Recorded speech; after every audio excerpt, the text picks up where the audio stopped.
Andy Campbell! It's in!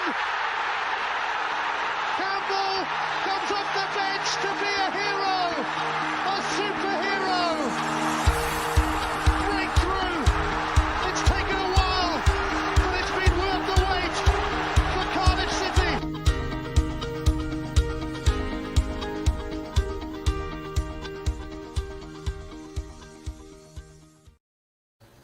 Hey guys, I'm Si and welcome to Ace Podcast Nation, the home of the Andy Campbell Football Show. This is episode 108. The show is live on YouTube, Facebook and Twitter. Ace Podcast Nation, also your home to many other great shows and series featuring top guests, expert analysts and more. So give us a follow on social media, subscribe to that YouTube channel, click the bell for notifications. And of course you can get the audio version of all the shows we do at your favourite radio or podcast platform. And if you just want to follow the football stuff, follow at A.C.E Footy Show on all social media. If you would like to streamline it. But just as we wait for the various platforms just to fill up a little bit, big thank you to Black Diamond Sports as ever. Black Diamond Sports, a global sports agency representing sports stars, superstars around the world. For more information, visit the social media pages and indeed their website. Links in the description and in the closing credits. Today's sponsor is Darren Ralston and Bespoke Financial as ever. We thank them for sponsoring the show. They specialise in life insurance, critical illness, income protection, mortgages and sports cover. Darren Ralston of Bespoke Financial is giving away a free will worth £140 with any new policy which is taken out. So please check him out. Check out the offer. Give him a call and don't miss out. Indeed. We'll have a little clip from Bespoke Financial a little bit later on. But as I've discussed before, he's looked after Andy with various policies over the years, including the critical illness and the injury cover. And they are top of their game, award-winning service, and we're very, very proud to partner up with them. But with no further ado, let's get into it.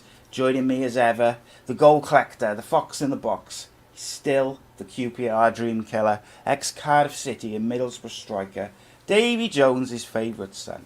It is Mr. Andy Campbell. Welcome, my friend. How are you? Yeah, I'm very good. Yeah, very, very, very good. Yeah, really looking forward to this one, sir. This is I can't really remember being our guest age, to be honest. But I think I was one time a young footballer with dreams and aspirations, and yeah, I'm really interested to see how different it is because life's evolved. Football's certainly evolved. You know what I mean? And things that have happened today in football again already. It's football's a quite cutthroat industry to be involved in.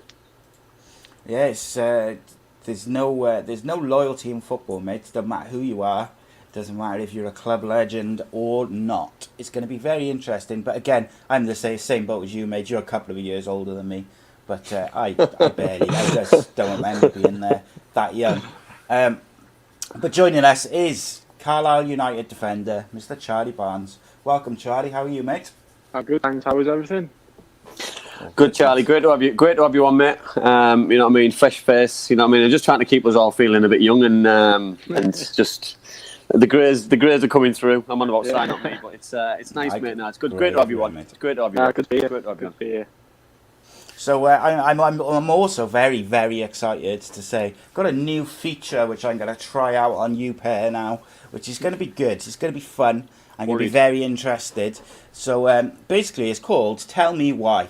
I pick 3 subjects with a question, and you, Andy, and the guests will have 60 seconds to just basically answer the question or talk about the subject. Got my timer ready.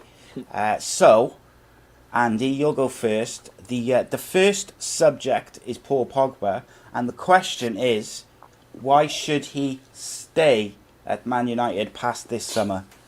Go. Paul Pogba should stay at Manchester United past this summer because he is now starting to show his worth in Ole Gunnar Solskjaer's team. He's now finding a way to play alongside Fernandes. He's finding a way to dominate games again. He's dictating play. He's bringing goals back to his game. He looks like he cares, which hasn't been apparent and hasn't appeared over the last probably years. But now I think, especially over the last week, the goal he scored the other day, the winning goal with his left foot outside the box was sensational. I thought against Liverpool, I thought he was excellent again. He's bringing consistency and a bit of quality to his game, which is helping United. Still got 20 seconds to go, mate. Have I really? I'd still believe... Oh, really? That flew by. 10 seconds. 10 seconds. I don't like his hair, by the way, so that's probably a reason why he probably needs to stay in Manchester and get a haircut. But no, he's performing well, so he deserves to stay in the Premier League because the Premier League needs best players. Very well done. That was good. Good first hard, run. That was hard, that. 60 seconds seems like ages, doesn't it? Yeah, that's... it's surprising how much you fit in 60 seconds. Like. I need a timer in front of me, don't I, so I can time it and slow down a little bit. Charlie, I've just given you an idea there. Get your phone out. Right, we'll see now. So we've had the elderly point of view. Let's have the youth of today and their point of view. So, Charlie, Paul Pogba, why should he stay at Manchester United past this summer? Go. I sort of agree with Andy. Really, he's been sort of pulling into the way that Ollie wants to play now. He's been there a few years. Sort of hasn't really done as much as he can, but he showed what he can do in various games. He hasn't really done it 100% of the times, but the quality is there, like we all know. But he's starting to show up more frequently now, and I feel as though he could be at the top, in the top sort of top 5 in the Premier League if he keeps going the way he is. Because we all know that he's got the capability to get there. It's just the way that he has to show it, and he is being shown in the last couple of games from United in and out. Good stuff. You had about 15 seconds left, but I'll let you off that one. Yeah. Sorry, just to throw, go second. Yeah, I agree. Just to throw something in there as well. Do you think it might be a coincidence? Do you think, and do the viewers think? Does Charlie think that social media and coming off social media has had an impact, a positive impact on his performances on the pitch? Because he was quite vocal on social media. He used to do videos. He used to do a lot of dancing. He used to be a bit of a fool. You know what I mean? But it was entertaining. I used to like it. I follow him on Instagram, but I haven't seen anything for such a long time. Do you think that's had a positive influence on his football? No, definitely. Maybe focusing on the football a bit more, trying to get his head down. I mean, social media does have a lot of influence on people nowadays, especially people that are well known. They get a lot of disrespect and hate on stuff like that. Maybe affect him, but a bit of time off and stuff like that definitely help him get him to reach his potential. Does that go though with followers' side? You know what I mean? Because we've spoken about social media, haven't we? And I know we're going to go into it a little bit deeper, obviously with Charlie later on about young players and the pressures and stuff. But when you've got, I'm just guessing here, I'm just picking a number out. But if you've got 3 million followers, then isn't there pressure on you to perform for those 3 million followers? Isn't that your duty to perform for those 3 million followers? Yeah, because it's like anything, isn't it? Like if you've got a YouTube channel, just for an instance, and you've got nearly 2,000 subscribers. No, but like if I just suddenly stopped putting any shows and series out and nothing for months and months and ends, eventually those subscribers will just unsubscribe because you're not doing basically what's on the tin, isn't it? It's the same as I totally agree. Like people follow Paul Pogba or Jesse Lingard or whoever because they're entertaining on social media. However, just very quickly on Paul Pogba, I don't think the reason he gets so much hate is necessarily his social media. Certainly from United fans, I don't even think it's necessarily his performances on the pitch, although that does contribute to it. I think the reason United fans have had enough of him to a certain extent is because of every time they feel like he's starting to show what he can do, like you're almost waiting for his agent to come out tomorrow and make some stupid comment about how Real Madrid is a dream move for him, or it's always like that seems to undo all the positive work quite often, and I think that's probably what it is. I don't think he'll stay. I think there's two sides to it. One reason he's playing very well at the moment is because suddenly United have found themselves in the title race, and if he could get a title winner's medal and then leave, that's like the perfect world for him. But also, he's available for free next summer, so I don't think it's any coincidence that his form's picked up, knowing that he's in the window, mate, isn't he? If he wins a Premier League medal this year, he's got to be the most coveted player in the world with the trophies that he's won. You know what I mean? Yes, you can people talk about the Champions League and that being a trophy and that being something to win, but it's the World Cup for me. You know what I mean? There's not many players who get to win that trophy in their life. Yeah. at the end of the day, mate, like United have been dire since Fergie's left, really, apart from the odds bits and pieces. So if he was a big part of them finally winning the league again, of course he's gonna be a hot commodity, isn't he? Yeah. Okay, let's move on to the number 2, and I will give Charlie the option. Charlie, would you prefer to go first on this one or second? It's entirely up to you. Yeah, I'll go first on this one. Why not? Yeah, I like Okay. it. Confident. Like it. That's what we like. So, subject is Gary Lineker, and the question is, Legend. why isn't he the best football presenter on UK TV? Go. That's a hard one. That's a vicious one, by the way.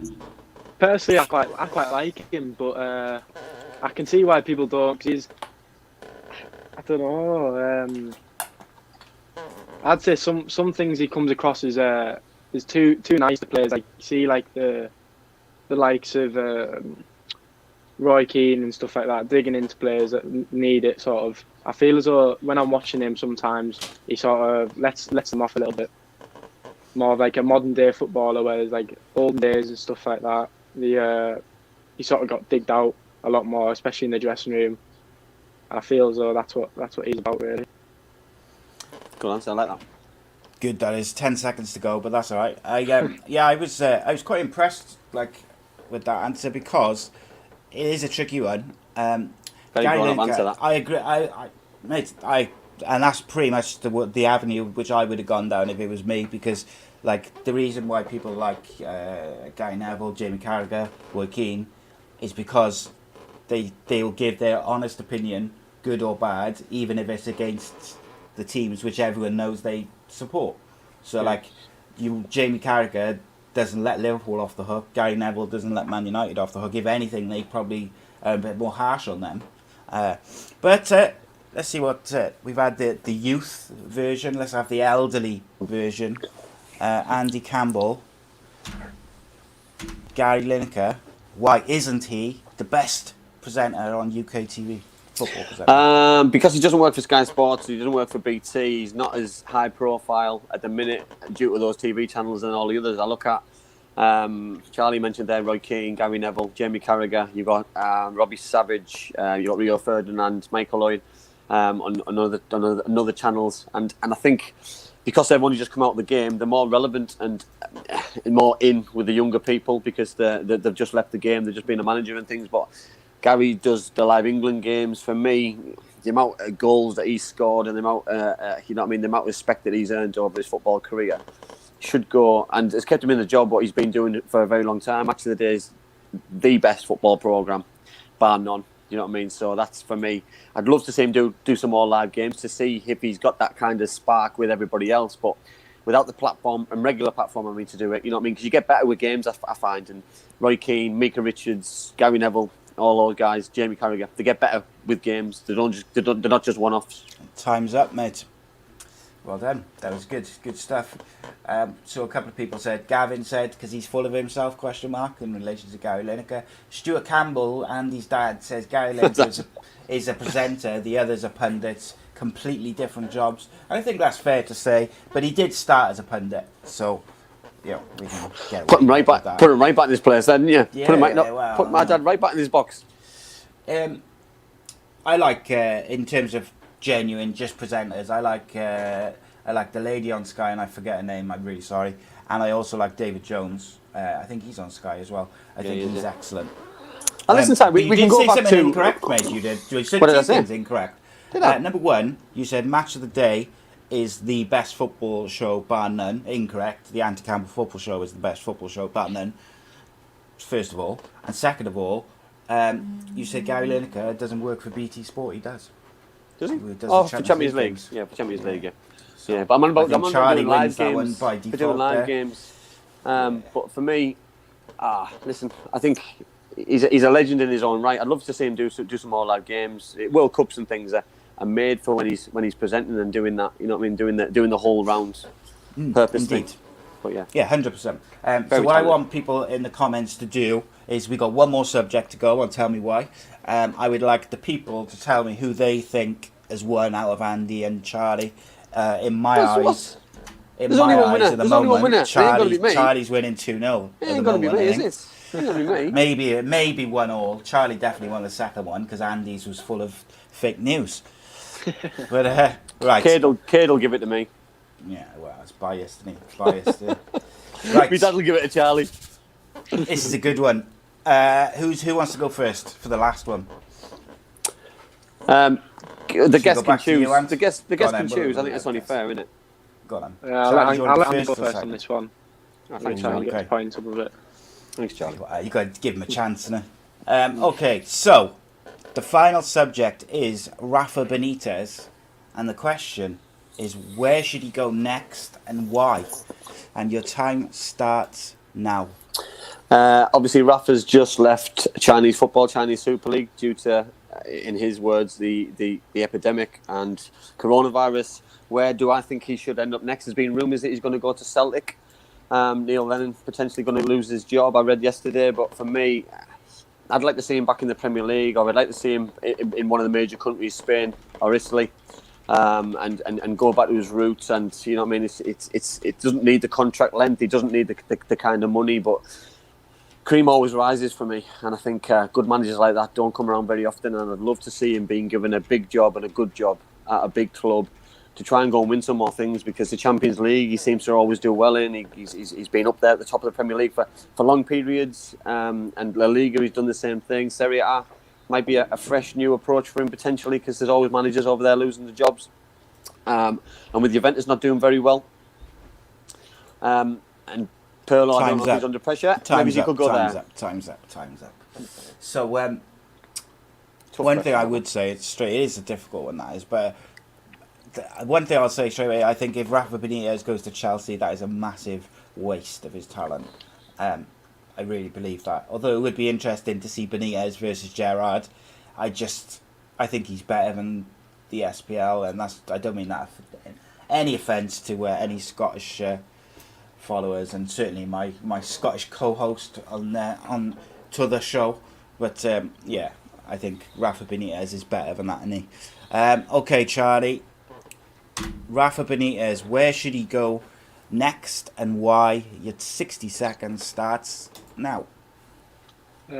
Obviously, I'd like to see him at, like Andy said, I'd like to see him at a big club, maybe like sort of in Spain or Italy, like Juventus, Barcelona, Real Madrid. I'd love to see them sort of teams, because he has got a reputation of getting the Champions League.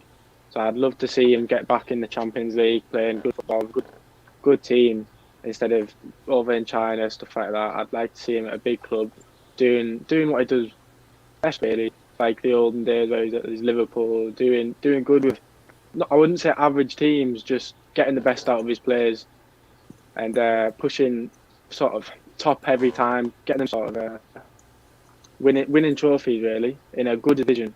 So like the Spanish league, the Italian league.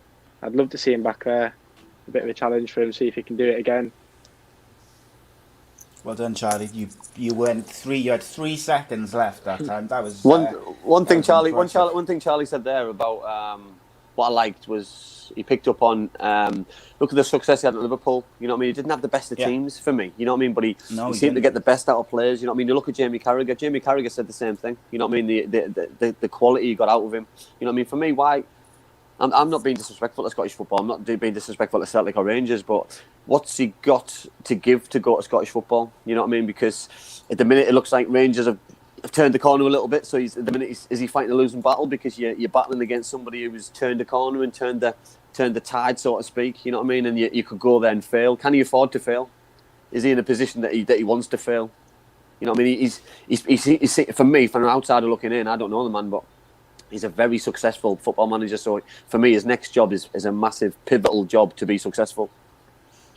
Yeah, it'd be an interesting one, definitely, because he's clearly an exceptional manager. He basically took Fergie as close as anyone over that period of a couple of years, apart from Wenger maybe. But what some interesting suggestions in the chat about where he could go. Quite a few people said Chelsea straight away. Obviously, Frank's lost his job today. Donners was interested. Donners, yeah. Benitez to Newcastle, because Steve Bruce is going to be sacked. So Donna's trying to get Steve Bruce out, which I think is, it's a bit. He's already rude. been there. He's already Trying been to there. get him sacked. He's already been there. Though, Yeah, Benitez has been there, hasn't he? Yeah, so he's been there already. Cardiff should have held on. They could have had Frank Lampard or Rafa Benitez instead of Big Mick. No patience. But Chelsea and Newcastle seem to be the general gist, I think, of the suggestions from the live chat. Any other clubs which, like in the UK, which kind of spring to mind, maybe? You've got the likes. You've got the likes of Burnley's. Burnley want to go down a different route because we've just been taken over. You know what I mean? There you go, Carlisle United. if Chris leaves, who knows? But I look at Burnley and I look at. It's an interesting one, mate. I look at how Sean Dyche would feel being stuck under pressure, but then they got Liverpool and win. So it's so cutthroat football. Yeah, it's West Ham. You know what I mean? They're massively overachieving in my eyes, but it's a results business, and some are doing it better than others. Arsenal would be a good fit for him if Arteta was to be the next one to go. I suppose it'll come down to whether he wants to be patient at the end of the day. Okay, so that was the new feature. Let me know in the comments who you think won. I'll point for each go between Charlie and Andy, and we'll see at the end of the show who we think won. And we'll be probably bringing that feature back. I think it was good fun. Yeah, I like that. Before we move on to talking about Charlie and his career, which is going to be real interesting, we have one other feature to do, my friends, and it is any other business. So let's get stuck into that.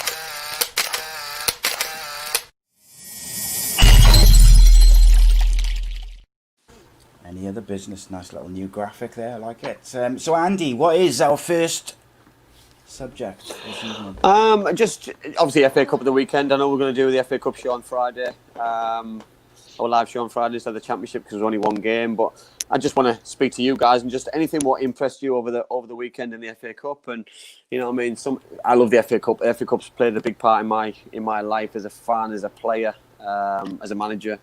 I love it a bit. I think it's amazing. But you know, I mean, there was a few games and a few moments which stuck out for me. But the one moment, especially what stuck out for me, was probably the wonder goal from Brighton Hove Albion against Blackpool at the weekend. You know, I love an upset. Wow. I love the little clubs going through. But now we're getting to the time where the big clubs are coming into it, and there's a chance to get to Wembley in 2 or 3 rounds for semi-finals, finals. So you know what I mean.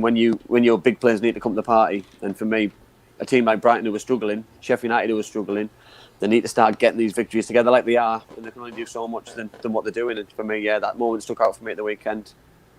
Yeah, it was just an exceptional goal. It was. I thought the FA Cup this weekend was full of phenomenal games, just really enjoyable football matches, which culminated obviously yesterday. Unfortunately, Liverpool went out of the cup. What can I say? Charlie, anything stood out for you, mate, from the FA Cup over the weekend? Probably, there's quite a lot, to be fair. Too many to mention, but I did enjoy the City game. I thought they got taken right to the edge, and obviously Phil Foden played well. They weren't exactly playing bad, I don't think, City, but they got put right to the wire, and that's what you like about the FA Cup. It doesn't matter if you're a big club or little club. It doesn't really matter. How good? Up on a day, yeah. How good, Charlie, is someone like Phil Foden and the young players like yourself look up to somebody like that? Right, massive. He's obviously doing it at Man City. He's doing well. I think he's one of the best. Well, probably is the best. He sort of gets put in the category of Mason Greenwood, and I think he's a hell of a lot better than. Not better, but I think he's sort of passed that test. He's been around for not quite a bit, but quite a couple of years now, and he's shown himself. He's shown what he can do in big games where City need him. He sort of stepped up to the mark, even though it's not as big a club, but he's shown that he can do it. He dominates games, doesn't he? He dominates games. The things that he was doing for me, what I liked on Saturday night was that he was grabbing the game by the scruff of the neck. He was the catalyst for Man City to get back in the game, where you're looking at old players to drag the young players through. He was the young player dragging the old players through, and if it wasn't for him, they wouldn't have got back in the game because he was the one driving through. There was one mazy dribble he did before it was 1-0, and he got the ball on the left hand side. He all the way across the pitch. He got into the box. He didn't let it go. Quick feet. He turned. He swiveled. He kept hold of the ball, and it was absolutely amazing. And you know what I mean? For me, that was the catalyst and the moment where Man City got back into it, and then his goal was excellent because you know what I mean. You can easily miss them, by the way. I know more than most. You can miss them. It wasn't an easy chance, but it was a very good finish. Very good finish. It's interesting with the FA Cup because it's we've talked about a lot, mate. Like, is it what it used to be? Like me and you, obviously, we grew up on the FA Cup, but for that United-Liverpool game last night on BBC, 9.2 million people watched it at its peak. Like, that is really encouraging for me. Yeah. Because obviously we have talked about whether it means what it used to. I still not convinced maybe it does. But it was good to see a lot of teams playing their strongest team this weekend. Because, you know, don't get me wrong, I don't expect Man City to play their first 11 when they've already got injuries against Cheltenham Town. It's not going to happen.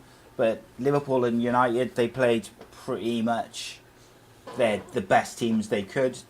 Yeah, I agree. Still rotating.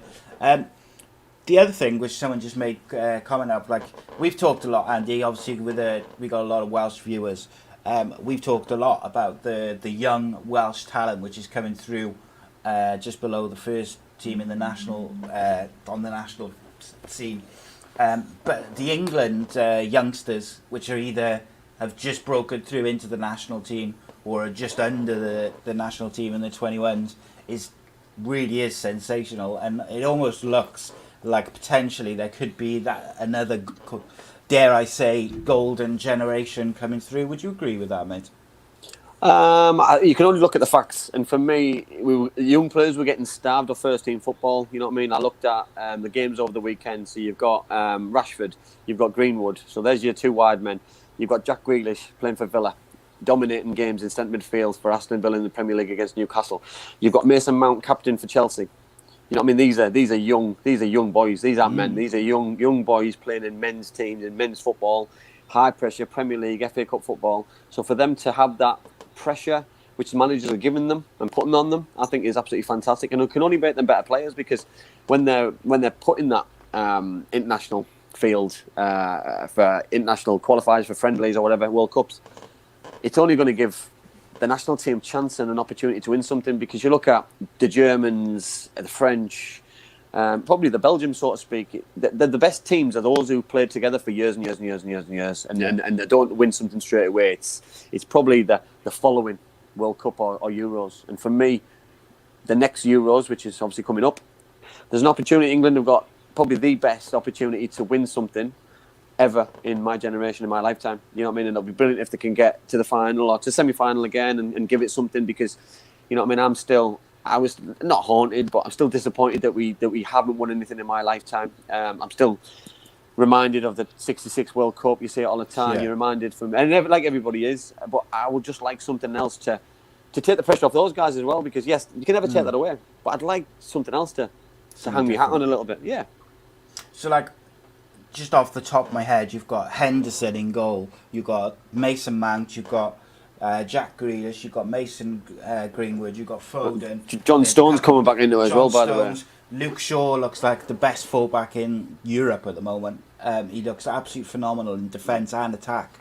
And I just think when you've got, like, Luke Shaw is, off the top of my head, I don't know how old he is. I think he's like mid-20s, late 20s. Yeah. But what a player to be in and around those young players, if they was to really mix in the young players with the, you know, make it a predominantly young team, because, you know, he's been there and done it for Premier League for probably since he was like 18, 19. So if I was an England fan, I'd be excited by that. Charlie, out of all those young players which we just discussed, like playing for England, who is it do you think, or Trent Alexander as well, like, which one of those players do you think is most likely to have a big impact for England in the future at a tournament, say?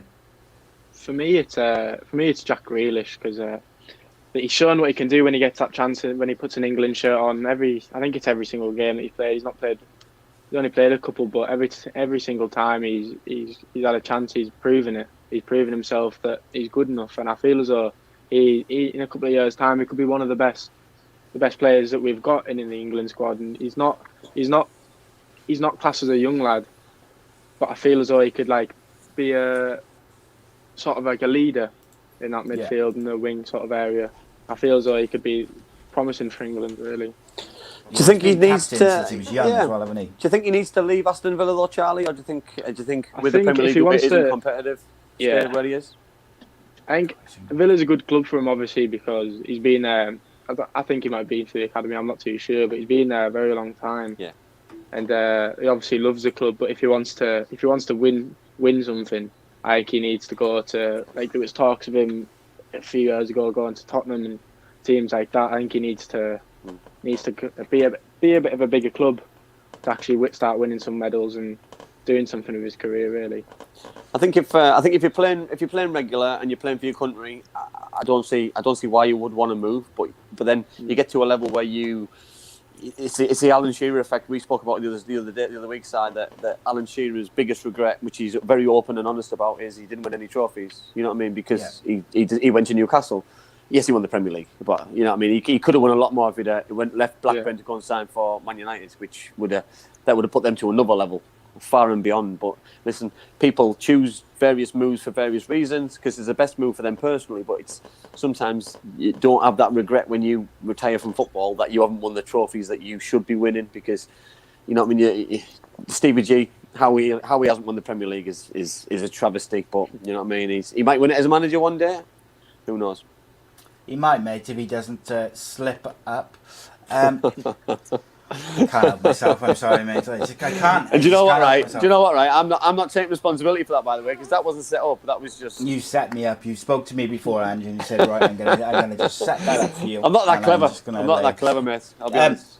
Last question on the FA Cup. Charlie mentioned Jack Grealish and Villa. If he wants to win trophies, I want to ask this question to both of you. We saw some of the big boys fall. Liverpool are out, so that's one less sort of traditional big team out of the competition. Could Aston Villa potentially win the FA Cup this year? Charlie, you first, mate. I feel as though they're not in it, are they? They got knocked out, didn't they? No, they didn't, did they? Yeah, they didn't play. Oh no, sorry. Villa went through. Sorry. Come on, mate. Sorry. They played the Premier League at the weekend, though, didn't they? Was it the weekend? Yeah, but they're still in the FA Cup, aren't they? Yeah, I know. Come on now. I do my research. But Charlie, do you think Aston Villa could win the FA Cup? To be honest, I don't think they can. When you look at the sides that are still in it, the Cities and the Man U, Tottenham, all doing well at the minute. I feel as though they are too strong for them at the minute. If they get to the final, they'll obviously put a very strong side out. And I don't think they're quite there yet. Okay. I'd love to see an underdog win it. I really would. I'd love to see an underdog win it. I'd love to, a Premier League side, but like not a top side, like a definitely. They cannot win the FA Cup because they lost to Liverpool, mate. Oh, they lost to Liverpool 4-1, so they can't win the FA Cup. So you were right, Andy, and I was wrong. See? Jeez, tell you what, it was the youngsters, wasn't it? It's because it happened on a Friday, mate. Happens, doesn't it? Because they played Newcastle at the weekend. They played Newcastle at the weekend in the Premier League. Yeah, they played in the Premier League, wasn't it? Right, I'm going to skip over that, and I'll just edit that. Edit that. Yeah, that will be in there by tomorrow. Cut. Yeah, that'll be deleted. The next bit of any other business is Frank Lampard. Oh my days! If Frank Lampard can get sacked from Chelsea, then I'm pretty sure nobody's job is safe. On the back of a win, if I'm not incorrect, Chelsea won yesterday, didn't they? Won yesterday, yeah, against Luton. What was your reaction to that, Andy? As an ex-player, as someone who I know thinks very highly of Frank Lampard and the job he did at Derby, and you know he deserved to get a chance at Chelsea. Like, how did listen? I was very lucky to play with Frank. I was very lucky to understand how he works, his mentality. Listen, we're on about a club who's 9th in the Premier League. They're about 5 points off the Champions League. They're in the FA Cup. If Frank can get the sack, then there's a lot of other managers who want to watch their back. By the way, you know what I mean. You've got Arsenal, you've got Wolves who are having a really bad season, and Newcastle's your Brighton. You know what I mean. I don't want anyone to get the sack. You know what I mean. I love Chris Wilder a bit, but you've got Chris Wilder at the bottom of the league with 5 points. There's certain clubs in the Premier League and in the world who aren't intimidated and scared to sack managers. It doesn't matter who they are and what reputations they've got. For me, I'd have liked Frank being given till the end of the season. He could have won an FA Cup. You know what I mean. But I saw his interviews yesterday before and after. And before, he looked like he was severely under pressure. You look at his team selection, you could tell he was under pressure with the team he selected. He put his best side out. You know what I mean? He made sure that he wasn't going to lose that game. His team was nervous in the first half until they got the first goal, second goal, 2-1. Tammy got his hat trick in the second half, and to be fair, I feel sorry for him because I just think it's not the answer. You know what I mean? Because whoever comes in is going to work with the same players. Frank took that job, and he had a transfer ban embargo on him for the first 6 and 7 months. He's brought his own players in. Some of them have gelled really well. Some of them embedded really well. Some of them haven't. You know what I mean? Look at Werner. Werner is unplayable at times. But this season, at the minute, it's just not happening for him. He missed a penalty yesterday. He's lacking confidence. I do feel really sorry for him, and I don't think it'll be long until he's back in the game. You know what I mean? There's definitely clubs who will have already had contact and said that jobs will come available very quickly. You know what I mean? Cardiff have got a short-term manager. QPR aren't playing great. Donna's just said there. Middlesbrough, not sure what situation is there with Neil Warnock for the summer. There's definitely clubs in and around the Championship, which he's got a good track record, and I'm sure he'll be back in the game sooner rather than later. And I hope he is, because the longer you are out the game, the harder it is to get back in. And if he gets into the media side of it, then he probably won't get back into the game. Yeah. I hope that I almost hope he doesn't get too comfy doing the media stuff, because I think that would be a tremendous shame if Frank Lampard doesn't pursue a career in management. However, Charlie, does the fact that Lampard, a Chelsea legend, got sacked when they've coming off the back of a win, does that kind of show that that's why over the years Chelsea managers haven't always been given opportunities to young players? Because Frank gets brought through a load of youngsters really well at Chelsea, alongside spending some money. And if you're bringing in young players, you need to give them time, and he didn't get it. Is that why, do you think, Chelsea haven't always brought through their youth team players? Yeah, it's obviously going to be it's a hard decision to bring in young players, because at the end of the day, it's your job on the line. If they don't perform, it's on your chin, because you've made the decision to let them play. But I think definitely he's done the right thing to actually come into the club and sort of let the young lads free a bit, because before that there wasn't too many coming through. But obviously now you've got a lot of talent coming through. Well, talent's already been there, but I don't think it was ever let out really under the likes of the previous managers at Chelsea. But obviously coming through at Chelsea, doing well at Chelsea, a Chelsea legend really, sort of giving them a bit of freedom. I think it's kind of not biting him in the bullet a bit, because them sort of players have done better than the players that he's brought in anyways. But I think it definitely has an effect. Definitely. As Tottenham go 1-0 down at Wickham for the FA Cup. Maybe Tottenham Mourinho will be the next manager. Oh yeah. Yeah. Oh, I've just seen it coming up on my screen. I've seen the team as well. Like, he's put out a strong side as well, which very strong. They'll be back. They'll be back. Okay, so we'll move on to you, Charlie, now. But just before we kind of let Andy give you a bit of a grilling, we have had a couple of questions from the live chat for you. So I'm going to pick out a couple. He says, as he can't find them. But did you say you're a Spurs fan, Charlie? Is there like a family connection with that, like the parents or the brothers support them or whatever, or Not really. There's nothing really in my family. It has been, apart from my dad being born in London, but no really family connection or something. I just sort of grew up supporting them. Always sort of being a bit of an underdog when they're playing, not of any team, but coming on top a bit. Well, hopefully this season. No really family connection though. I just sort of fell in love with them. It's quite a strange. It's quite a strange team to support, isn't it? You know what I mean? For I'm on about generation wise, because they haven't been successful. You know what I mean? You can go back to players. You know what I mean? Like the going back the years, Gary Lineker, Gaza, you know what I mean?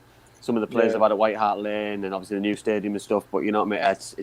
It's unbelievable, you know what I mean? Players that they've brought through and they've had amongst the ranks. But yeah, it's normally you're getting success, isn't it? You know what I mean? I'm a Leicester fan, or I'm a Man United fan, Man City fan, Liverpool fan. Yeah. It's people follow success, so I think it's quite refreshing. You know, it's refreshing for people to support clubs and have an affinity with them and keep them close and follow them throughout. It's great. I think it's great.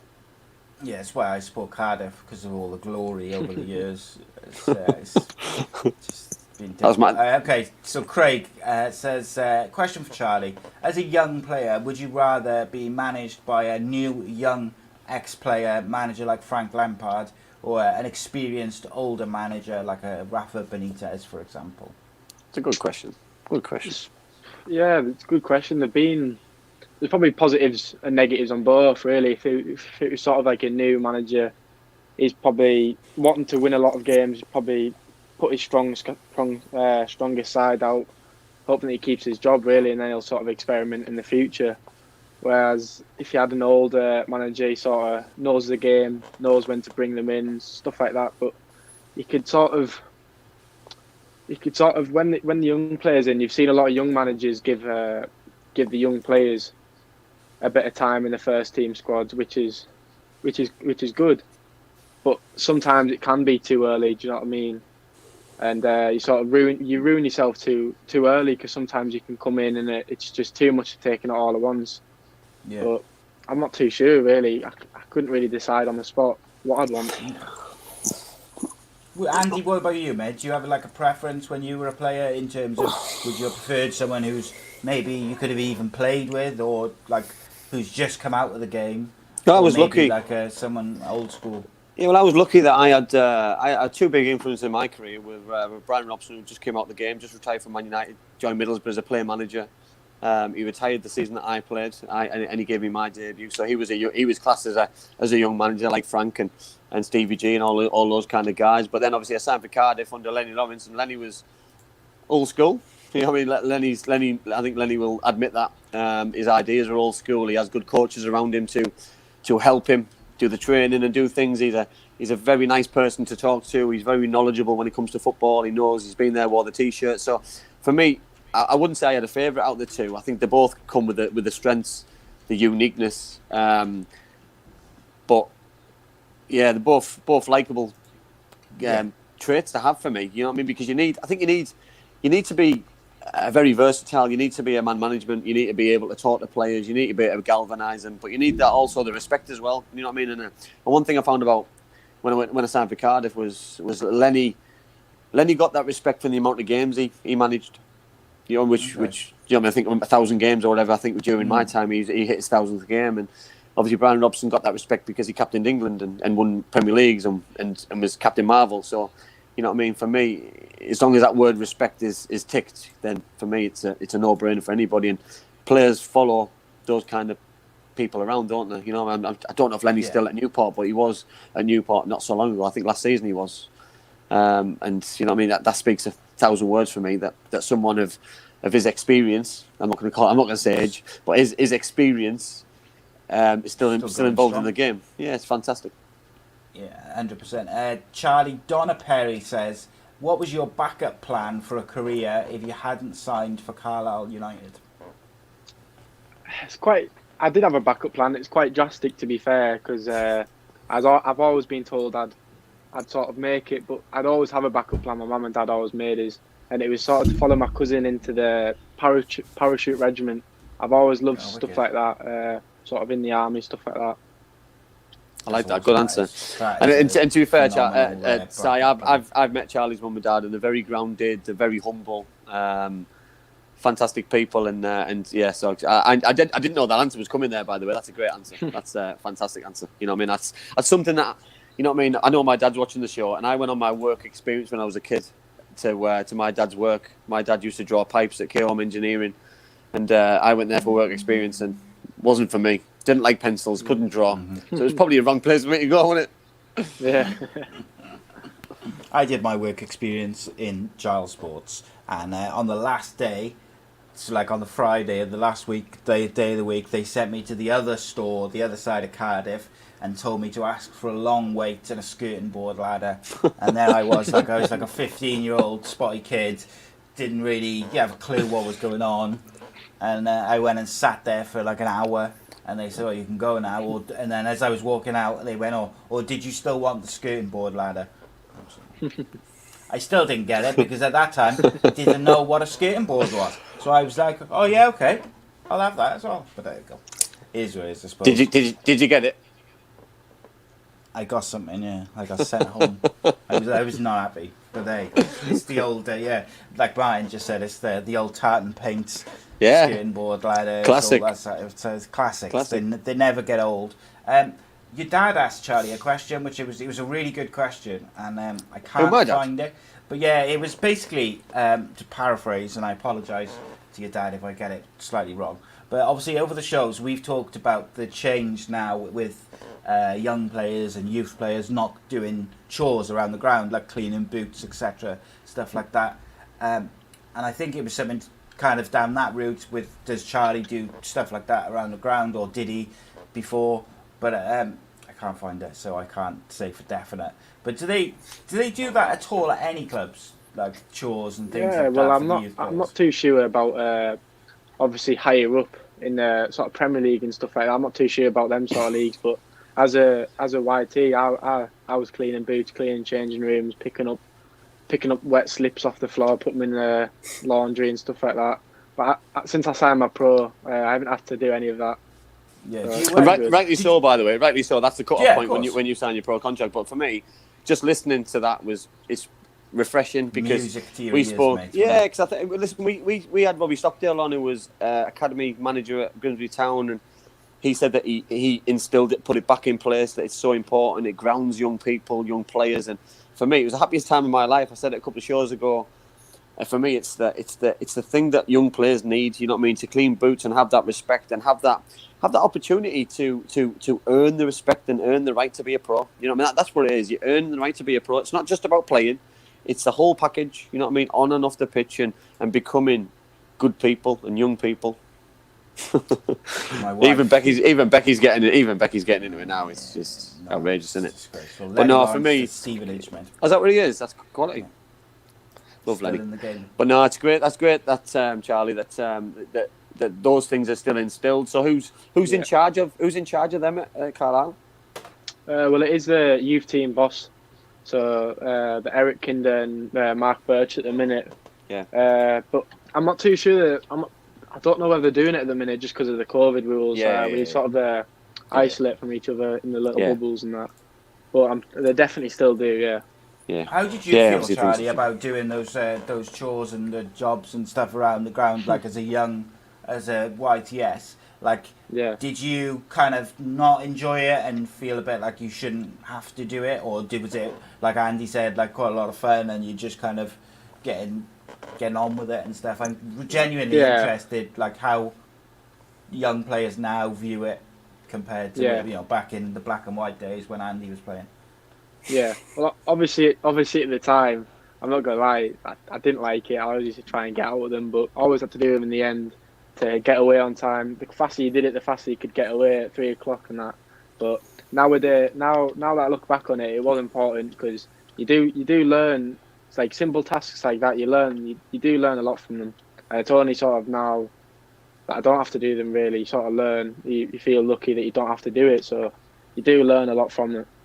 I totally agree. I think it's important. Listen, there's days that when I say it's the happiest time of my football life, it was really happy time and about a 2-year period. But it was days when someone's telling me to pick something up and my reaction wasn't the greatest, and I told them in no certain terms that I'm not doing it. You know what I mean? And stormed up in the changing rooms because the long days you get in, you're the first one in, you're the last one out. I mean, this is Monday, Tuesday, Wednesday, Thursday, Friday. You go to college as well. You've got games. It's you're doing night games. It's the long days. Some of these times, you know what I mean, what players go through. But it's about, for me, it's about finding true people and true professionals, because you know what I mean. You get rid of the weak sometimes. You know what I mean. I know that sounds like quite vicious, but it's true. You know what I mean, because it takes a lot and a lot of dedication to be a footballer. You know what I mean? And that's living the right way. It's eating, sleeping, drinking football, so to speak. It's not socialising. It's not doing the things what you want to do or you should be doing in other people's eyes. And but yeah, and jobs are for me a pivotal part of that as a young person. Yeah, 100%.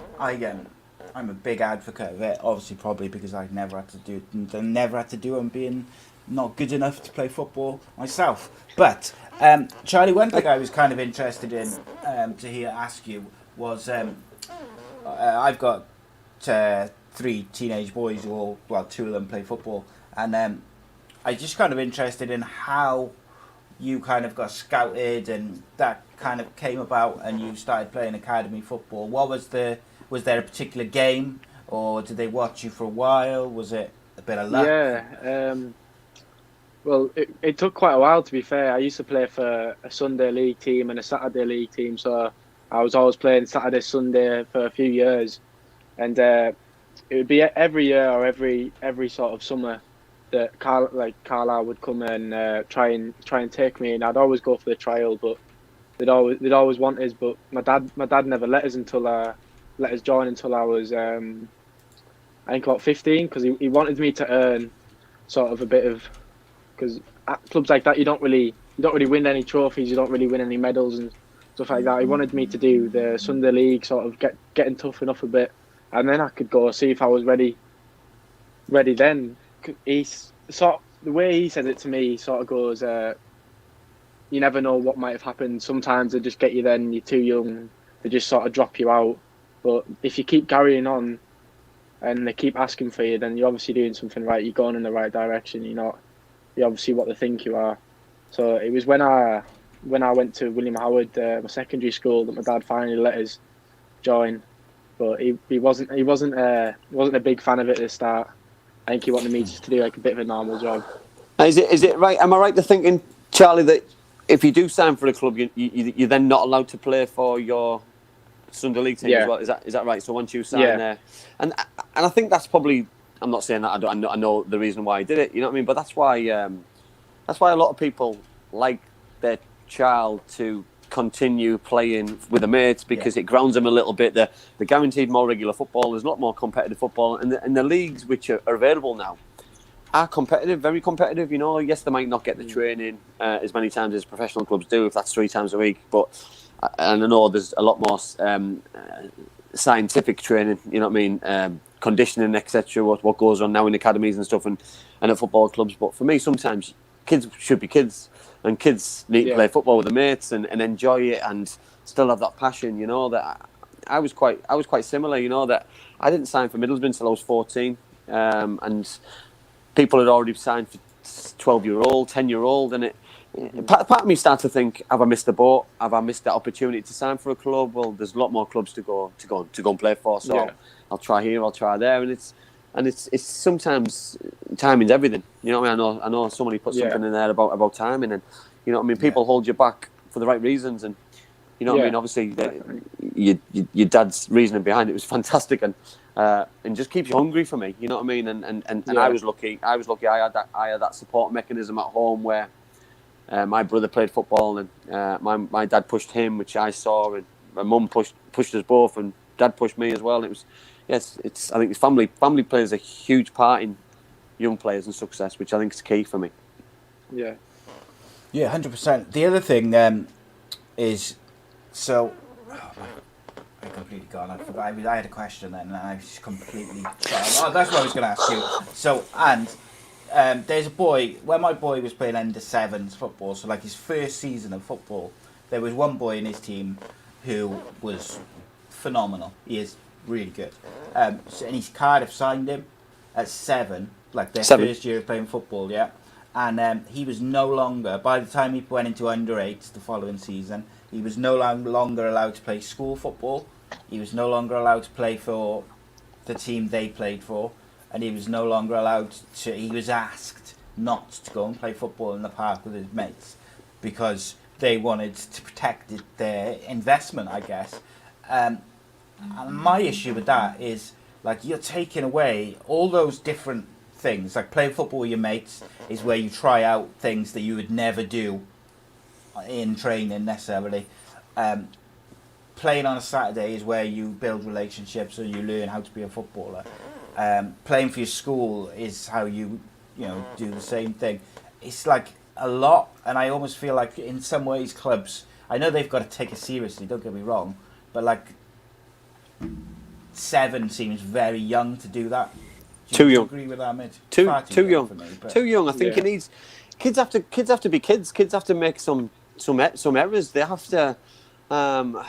They've got to be allowed to grow up in their own different ways. And I just think it's unfair to put that kind of pressure on a 7-8-year-old boy to become a professional footballer, because what happens if he gets to 15, 16 and he doesn't make it? You know what I mean? He's going to feel as though he's let people down. Where does he turn? Because he's known nothing else apart from this way. And then if he signs for another club, clubs do things so differently. For me, there's an opportunity, and the good thing about football, and Charlie mentioned there about getting held back and then going on trial. You know what I mean? Going on trial, because you go on trial, you see if you like it. The club might like you, but you might not like the way that coaches do it. You might not like the way the clubs run. You know what I mean? So you're sussing them out at the same time that they're sussing you, and I think that's important as well. And sometimes there's a lot of onus on parents pushing their kids into a certain direction because they didn't make it. You know, and I think that goes with pressure of if you played football yourself, that you want your kids to become a professional footballer because you made it or you didn't make it. And I think that's sometimes a little bit unfair. You know, I think you know what I mean. People say to me, "Do I wish that I had boys so they could be professional footballers?" Well, now I've got 3 girls, so I still want my girls to play professional football. It's irrelevant. You know what I mean? One of my girls plays football at a good level, and I hope she becomes a professional footballer or plays at a level that she's happy on. She can excel at, and as long as she does those kind of things, then I'll be happy. I just think there's too much pressure put on young people to be footballers. But can you imagine if they took her, said to you and to your daughter, right, you're not allowed to play football for anyone else. You're not allowed to play football with her friends. You're not allowed to go with the school. Do you know what I mean? That's I wouldn't happen. It wouldn't happen. It's frustrating. It wouldn't happen. Charlie, Martin wants to know, does someone clean your boots now then? I wish. Not at the minute because of the COVID stuff. Not at the minute, no.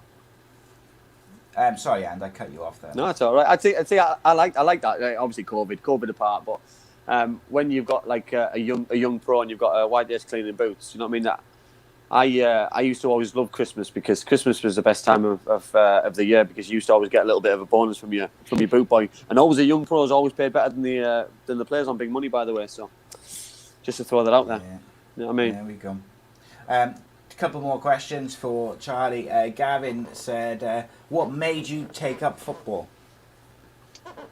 I'm not too sure really. I never really had anyone in my family that sort of played football. My dad was into sort of rugby, cricket, boxing, sort of other sports. But I think he wanted to push me into football a little bit. So sort of around the age of 7, 8, I used to just go down to my local club and just play on a Saturday. I think I just sort of fell in love really. But there's no one really pushing me into the sport. I played a lot of sports when I was younger, but I think football there's just something about it that you don't get it with other sports really.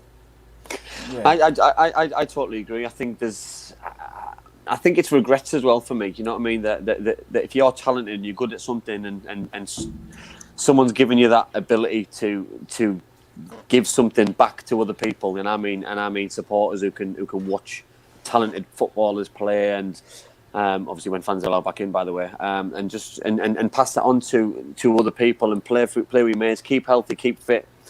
You know what I mean? It's just, there's nothing better. You know what I mean? Because it's like a hobby, but you get paid for it at the same time. It's great. Yeah.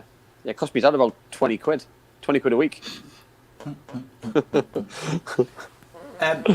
So Kate Charles has asked a question, which I'm going to kind of paraphrase. But basically, obviously, we've all seen interviews with various footballers over the years about initiations and things like this, whether it's running around the stadium naked or singing in front of the team, whatever it may be, all these different things over the years. Good days then. Do they have things like initiations and stuff when you get into the first team squads these days, Charlie? Or is that a thing of the past? No, they definitely still do it. I think it's just a way of sort of embracing your nerves, really, getting over it and getting sort of let the lads have a laugh at you, because then you sort of don't really care about anything else. Yeah, If they're laughing Relaxes at you, you doesn't about it? singing and stuff like that, especially if you're bad. But no, they still definitely do it. Listen, Si, if What did you have to do? if you can sing in front of a changing room full of 25 people, Yeah. then that's it, when you're isn't it? playing football in front of 4,000 people, what's the worst that's going to happen? You know what I mean? Because you're doing Spot something on, you're good at. What's the worst thing that's going to happen for Charlie? He falls over during a game. Well, you know what I mean. So what? You know what I mean? I've just sung in front of 25 of my mates. You know what I mean? Yeah. There's nothing more nerve-wracking than that. You know what I mean? It's just football's easy compared to that. Spot on, mate. Unless you're a phenomenal singer like myself, and then it just comes naturally to you. Yeah. I fully expect my wife to comment again now, because I am not a good singer. What else have we got? There was a couple of good questions for Charlie. Oh, Donna. Now, it might just be me, Andy, but does this seem a bit aggressive? Donna says, have you ever been injured, Charlie? It's like, whoa, seems like a threat. Yeah. No, I haven't. Yeah, I that's haven't really smart. had any. I haven't really had any serious injuries. To be fair, I'm quite lucky in that way. Not yet, hopefully, touch wood. But just the sort of little sprains, little ankle injuries, nothing major. A couple of my mates and having it just doesn't out for half a season, out for a season. I don't really know how I do it really, but I'm lucky that it hasn't happened yet. What about we just said there about little injuries?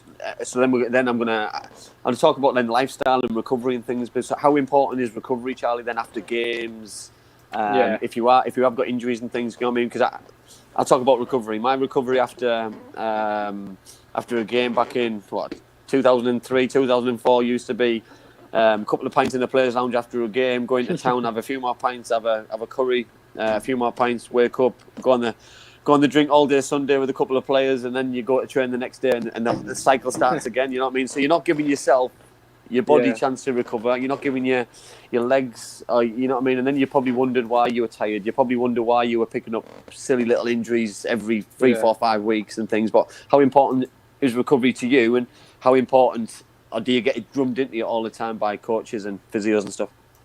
Well, definitely. Even as a young player, obviously, as you get older, recovery is obviously more important. Your body's aging, but even as a young player, you still need to recover, because you want to be 100% for training on Monday, and sometimes playing 90 minutes on a Saturday and maybe a bit more extra time, stuff like that. You can sort of stiffen up, and obviously if you've got a game Tuesday, you need to prepare right. You need to eat the right things, drink a lot of water to stay dehydrated, and you just gotta. It's definitely one of the most important things in the game.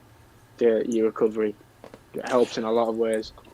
I think Si as well. I think I can go back to probably '96 when I first made my debut, and people used to make a big thing about pre-match meals and eating the right things before a game, because I can eat rubbish on Sunday, Monday, Tuesday, Wednesday, Thursday, and then eat pasta on a Friday, and you think you're going to play well on a Saturday. It's just the biggest myth in the world, because it's people say 48 hours, don't drink for 40 hours before a game, and it's you know what I mean, drinking now has gone out the window. It's not involved in football anymore, and I think that's a good thing. Charlie will be happy. It's a good thing for in football terms, but I think recovery is, and I'm finding it now that obviously play for the over 40s. I'm 41 year old. I think I'm 40. Am I 41? I think I'm 41. And I'm playing Saturday, and I'm struggling on a Thursday stroke Friday morning. I'm starting to recover, and then I'm thinking I'm going to do it again tomorrow, and it's the mental side for me. It's the physical side. But Charlie said that about cool down, warm downs, and recovering after games for extra time and things. I never really heard of a warm down and a cool down till I was probably 30, 31, 32, and by then I was a little bit blasé about it. I used to mess around. I didn't take it seriously. I so wish I'd probably grown up a little bit, and I was a little bit more mature when it came to these kind of things with the young players, because I when I was supposed to be warming down and cooling down, I did tend to be a little bit of an idiot and mess about. So I guess it's what you know, though, isn't it? Like, we know a lot more about the human body and about fitness and about diet and like the science side of football these days than we did back then, mate. And you're right, like with the warm down thing, that was something that when me and you were kind of Charlie's age, or like a little bit older, a bit younger, just wasn't a thing, do you know? Now, listen, Si, how much you would have got laughed at. You would have got laughed at if you'd have done it. If you'd have done it on your own after a game and or the next day, you'd have got laughed out of the changing room. It would have been quite embarrassing. You know, the people. There was a way to do it, and it didn't happen in football, unfortunately. You know what I mean? But football evolved, and I know we spoke about him a few weeks ago, Sam Allardyce. You know what I mean? He evolved football, and if it wasn't for Sam's ideas about warming up properly, cooling down properly, raising heart rates to certain levels, red zones, you know what I mean? These kind of things they've evolved football, and for the better. You know what I mean? I think, and it's helping me as a person now, as an ex-player, have a healthier lifestyle and be fitter now, probably than I was as a player, which is quite scary, really. But I now eat better than I did as a professional footballer. I don't drink as much as I used to when I was a professional footballer. I exercise more than I did when I was a professional footballer. It's crazy, really. It's absolutely crazy. That is quite mad, isn't it?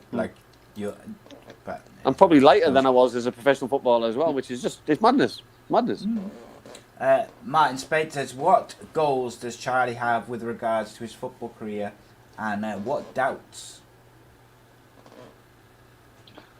I feel as though you can have a lot of goals in life, and then you've got your highest one. You can I like to do them in little sort of segments. So you get to this place, and then you go again. Instead of just aiming for one big thing, I like to sort of get a little achievement and then keep going each time. But to me, the last few years, it's been getting the YT contract, getting the pro contract, and then getting on the bench, getting in the first team, starting.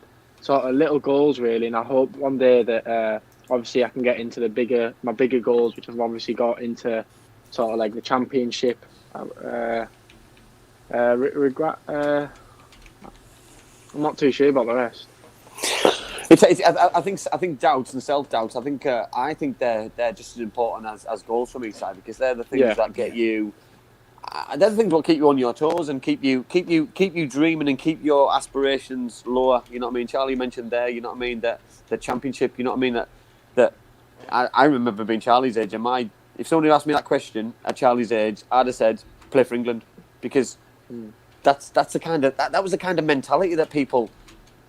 You look too far ahead. You know what I mean? And for me now, you know, I mean, Charlie's obviously got an absolute level head on his shoulders, which is absolutely fantastic. But to have those short-term goals, which for me is absolutely a dream, because you know what I mean, that looking at short-term, and having that long vision, which is always the aspiration in the long term, which is important, because that could be a Carlisle United, it could be at another club, who knows? Because listen, the position the Carlisle United are in right now, they potentially could be in League One next year, and another good season they could be in Championship, and by the time Charlie knows it, he's a Championship player in a season and a half, which is unthinkable, but it can happen. You know what I mean? You see dreams, but you know what I mean? I remember the same thing, that you make your dreams because you don't think about moving clubs.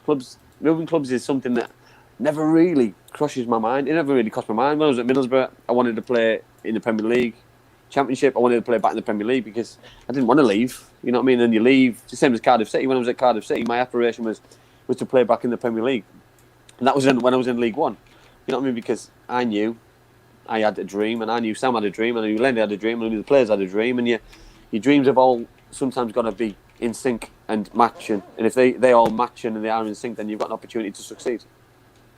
Yeah, 100%, mate. And the other thing, I think, just going on what like Charlie was saying about breaking things into little targets, I think that is such a sensible and it's a really mature way to look at it. Because so often when people have got ambitions or goals, and like even now myself, like I'm 40 this year, and like as you know, and a lot of my goals are like long term, but like I focus so much on the long term that sometimes you get lost and you miss out on the actual all the little short term goals that you're achieving along the way. Yeah. But I think when you break it into short term goals, you're constantly hitting those goals. Do you see what I mean? So like, I totally agree. Positivity all the time. But I like that though as well, though, because you said there about missing things. You know what I mean? And the way that Charlie does it, that he doesn't miss those goals and achieves them, and I wouldn't say tick them off, but enjoy them. You know what I mean? Whereas if you miss something good, then you can't enjoy it if you missed it. You know, I think it's, you know, you've got to enjoy what you're doing, and you know what I mean. For me, it's playing football is great. You know what I mean, and you try and play as long as you can. You play at the best level you can, and it's the best job in the world, but it's the best hobby in the world with a struggle that you get paid for at the same time. 100%. Ian wants to know, Andy, if you've still got the legs like 2003. Listen, I can still run. I think they just don't work for long as I'd like them to. You know what I mean? You still outrun Danny Shittle? Yeah. Mm-hmm. Yeah. Yeah. Leave him for dust, mate. Yeah. He'll be bigger now. I'll still be the same size. He'll put a bit more beef on. Indeed.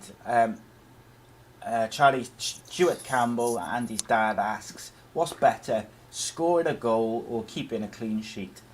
It's a good question, by the way, Charlie, because we had this same question to another defender who was on the show, and it'd be interesting to see if your answers match. Being a defender, for me, I used to be a fullback, and obviously I used to love scoring goals. But for me, as I've sort of matured and gone into more of a centre back role, I feel as though like sort of clearances or blocks on the line or stopping the opposition score in any sort of way, I feel as though that's so much better than a goal.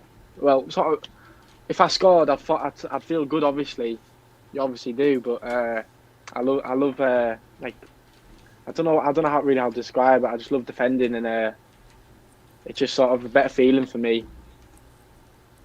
That's a good shot. That's a great answer. It's a different answer to whereas we had Michael Morrison on. Michael plays for Reading, and we fell on our feet really with Michael, because Michael played on the Saturday morning. We had the show on the Monday. Michael scored the winning goal against Nottingham Forest, beat them 2-0. He scored the second goal, and we asked him the questions just straight out. I think we did ask the same question, and he said, scoring a goal because I scored at the weekend. Yeah.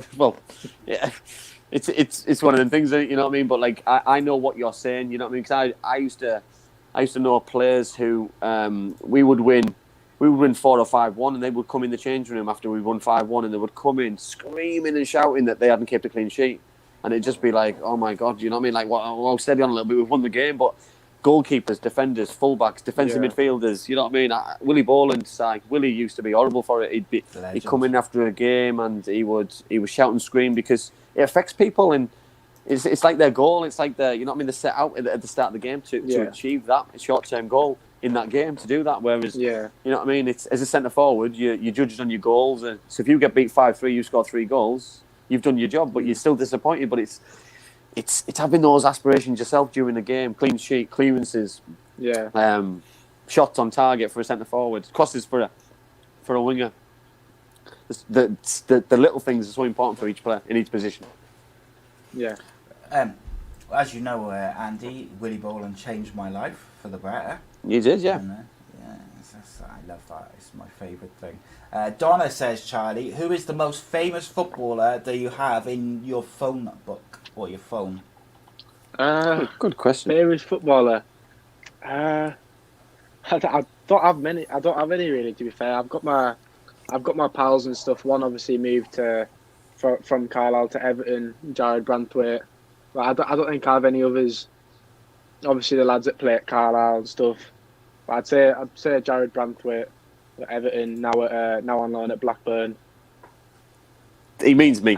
He means me. He means me. I don't think. That was set up, wasn't it? That was set up. That was set up. That, and he didn't answer it properly, did he? No, I completely forgot about that one. Yeah. Left it there for you.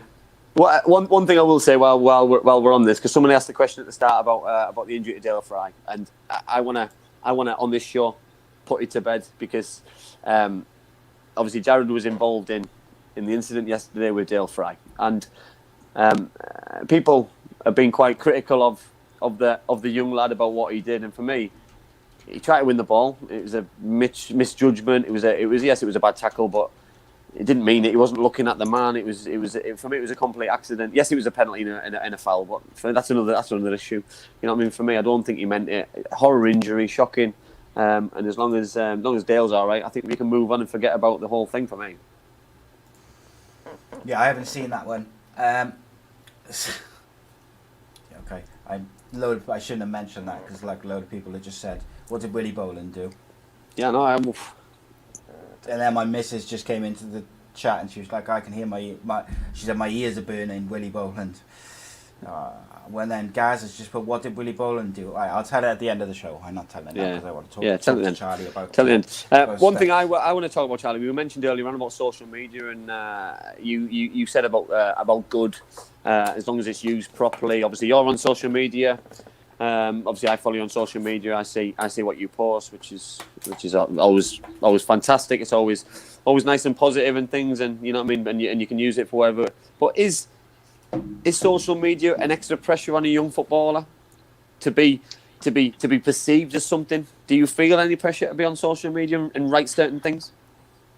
I can see why. I can see why a lot of professional footballers think that. Obviously, I'm obviously 19 years old. I'm only just starting to make my career. But obviously, if I was sort of a little bit older and I'd a bit more experience in the first team, I got my name out a bit more, if people sort of knew us, I could see why people say it's a bit of a distraction and stuff like that, because you get a lot of people that you don't know, and a lot of people that don't even follow you that see what you post. Sometimes it's on there for the world to see, really. It's not just who you follow and who follows you.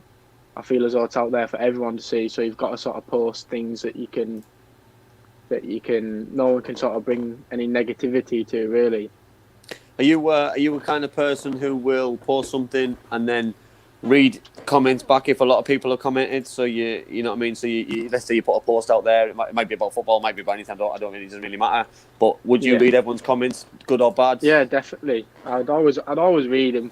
I always try and even if it is a bad comment, I'd always read it and just.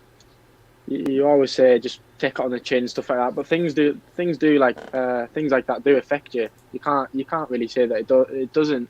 But the best advice is people tell you just to sort of ignore it and that. But sometimes it can get to you, the little comments and stuff like that. Yeah, no, I totally agree. I think I listen to high profile mistakes on Twitter. I'm probably up there with the best of them. But it's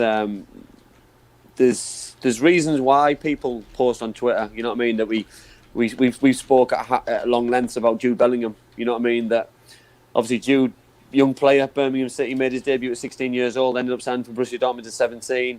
His Twitter, whoever does his Twitter, by the way, should get knighted alone for how they've embraced the stick he got for retiring his shirt, his move to a world-class football club.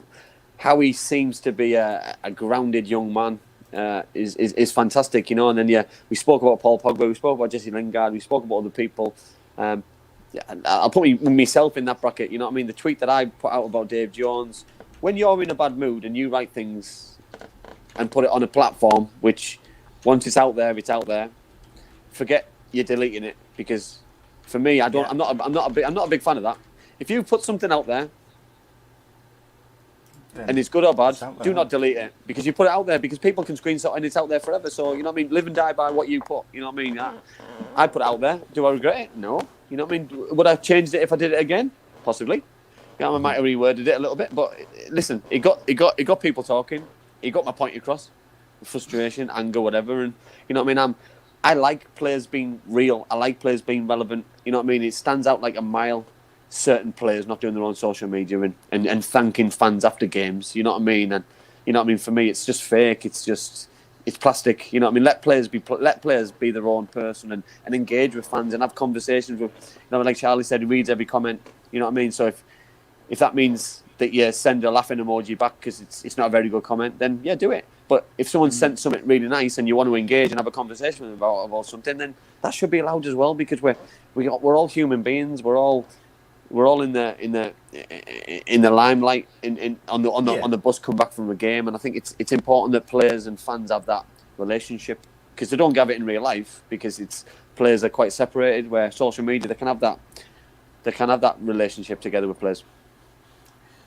The one thing just on the internet thing and like social media is the one thing I say to all my kids with social media and internet generally is, don't put anything on there that you're not happy with the whole world seeing, basically.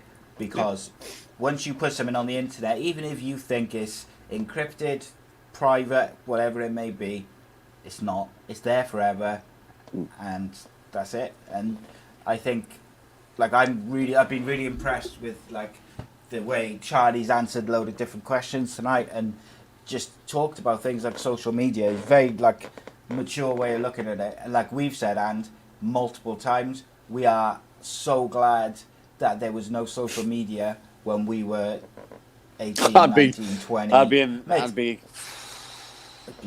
a right mess. I'd be in a right mess. Unemployable. I wouldn't be allowed on this show now. Let's put it that way. No. I wouldn't be allowed on it. It's just, listen, you make mistakes and you learn by your mistakes, but sometimes those mistakes, you know what I mean? When those mistakes are there forever, the video camera, people the won't video, let you forget it. Yeah. Yeah, like Charlie, you know what I mean? The video camera must be quite harrowing seeing it as a player, because people can video you when you're playing football. They can video you it when you're after a game in a car park, getting into a car. It could be anything. And for me, I'm not a big fan of it. You could be in a restaurant. You could be with your mum and dad. You could be with your girlfriend. You could be with anybody, your mates. And it must be is it a nightmare? Is it something that you've just got to get used to? Is it like it's just? Obviously, personally, I haven't experienced it yet. Hopefully, I will in the future. I'm not too sure about that one, but I can see why. I can definitely see why. Because it's sort of, you're trying to just be a normal person, really, and you just try and enjoy yourself with your family, with your friends and stuff like that. And I can see why it can get annoying. People coming into your face and taking photos and stuff like that, not without you even knowing. Sometimes, I can definitely see why. Ian's bang on there. I'd have got fined every week. I would have got fined every week, because it's like taking a photo somewhere where it shouldn't have been. It should have been. It could have been. It would have been a nightmare for me. Would have been. Yeah. I think it would be a proper like downer for me. It would have. Yeah, I wouldn't have liked it. It'd have been problematic. Yeah, it would have been a nightmare. Would have been a nightmare. Would have been a nightmare. But then social media side, for me, doesn't that coincide with pressure on young players, Charlie? So. It must make it harder. Do you feel to grow up in the social media era? Yeah, do you feel more pressure to be a footballer because you've seen other people be footballers? Obviously, you're in a bubble. Pardon the pun. You're in a bubble with footballers at the minute, with being at a football club. Do you feel pressure to be to make it as a player, to be a player? You know what I mean? You got young lads looking up to you. You've got lads who you're friends with, you coming through. You know what I mean? You'll have had young lads who and friends who didn't get a contract as a first year pro after YTS, and does that put more pressure on you? Does it put less pressure on you? How does that work? Yeah, definitely. It definitely puts a bit of pressure on you. I'm not too sure about how much, but it definitely puts a bit of pressure on you, because you see social media. You can see anyone really, can't you? And you can sort of see other clubs, people that you know. You can just see how they're getting on and stuff like that. You can see how anyone can get on, really. Definitely has a lot of pressure and a lot of sort of responsibility to it. So I mean, whatever you put on, that's sort of like, it's on you. It's not on anyone else. You can't blame anyone. That's on you. Is pressure unfair, Charlie? Because obviously we spoke there about lads getting released. You know what I mean? That's one thing that I always remember.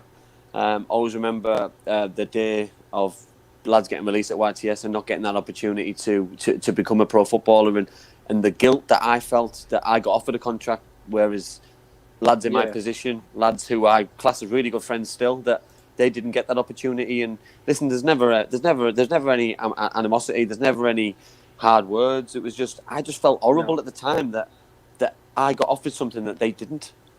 Yeah, definitely, because you spend about 2 years with them. And you get to know them quite well. You get to be quite friendly, and when you get something good, and it's obviously the opposite news for them, and obviously growing up with them and stuff like that, you do feel bad. You do feel there's obviously never any hatred or anything like that. But you do feel like it has changed, and you do feel a lot. You do feel quite bad, yeah.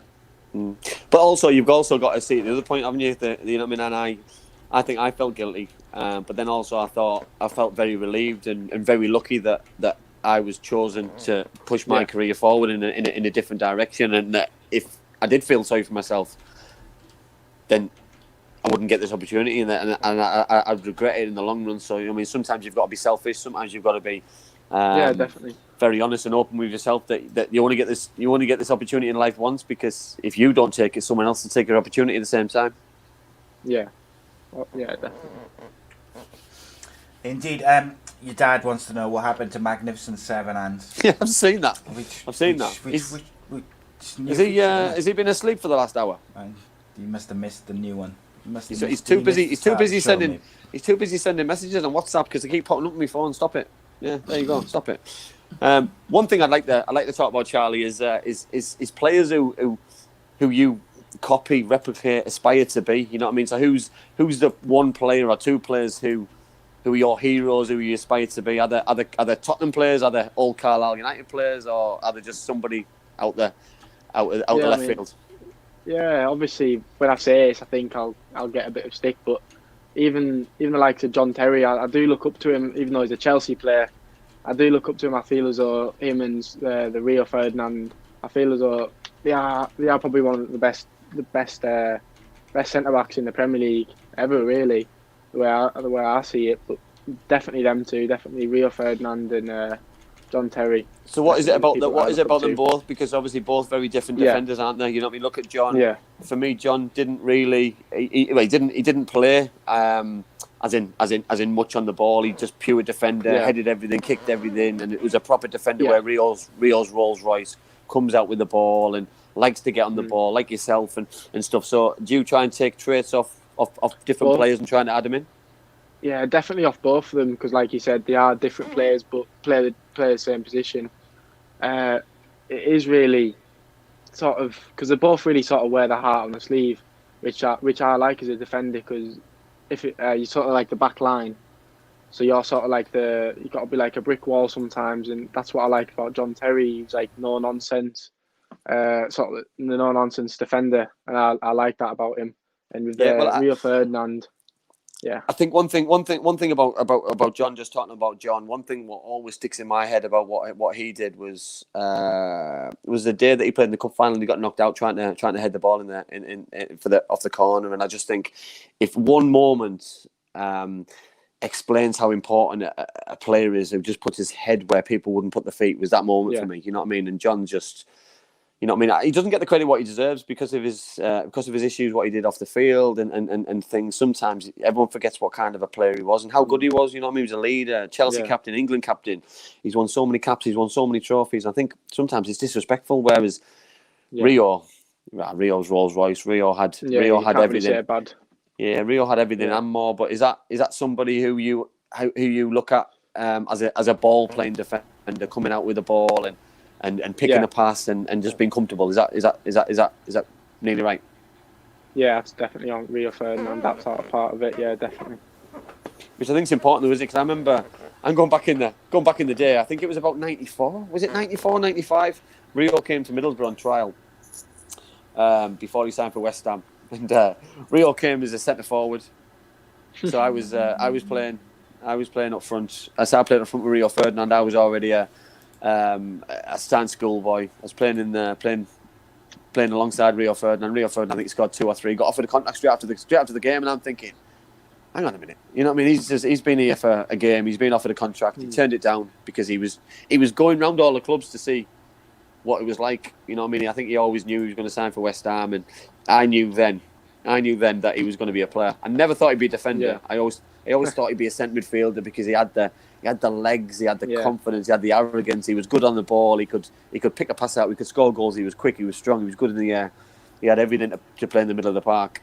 And then obviously later on in my career, when I was lucky enough to play alongside him and against him, he had everything. He had everything which just not many players have. And you know what I mean? When people on about best players in the world, he's right up there. You know what I mean? His transfer fees alone speak for itself for me. Yeah. One of the best ever, mate, in my opinion, is Rio. One of the best centre-backs that the game has ever produced, let alone English ones. I think, and England have produced a couple of real good ones, let's be fair. But, I don't rate John Terry as highly, unfortunately, I know that he cares about my opinion whatsoever, but... We just spoke about that side. We just spoke about that. There's a few comments in the group chat there about his off-field Yeah, antics I'm not going to put that up for screen, mate. with certain individual Weybridge, etc. But it's I do wish sometimes that he was a little bit cleaner off the pitch, because then he would get a little bit more credit on the pitch, because the amount of trophies he's won, the amount of caps he's won for England, and you know what I mean. Sometimes if you're a little bit more likeable off the pitch, you would get a little bit more credit on the pitch, which I do think he probably deserved. Oh yeah, don't get me wrong, he's not a bad player, but for me, I rate Jamie Carragher probably on the same level as John Terry.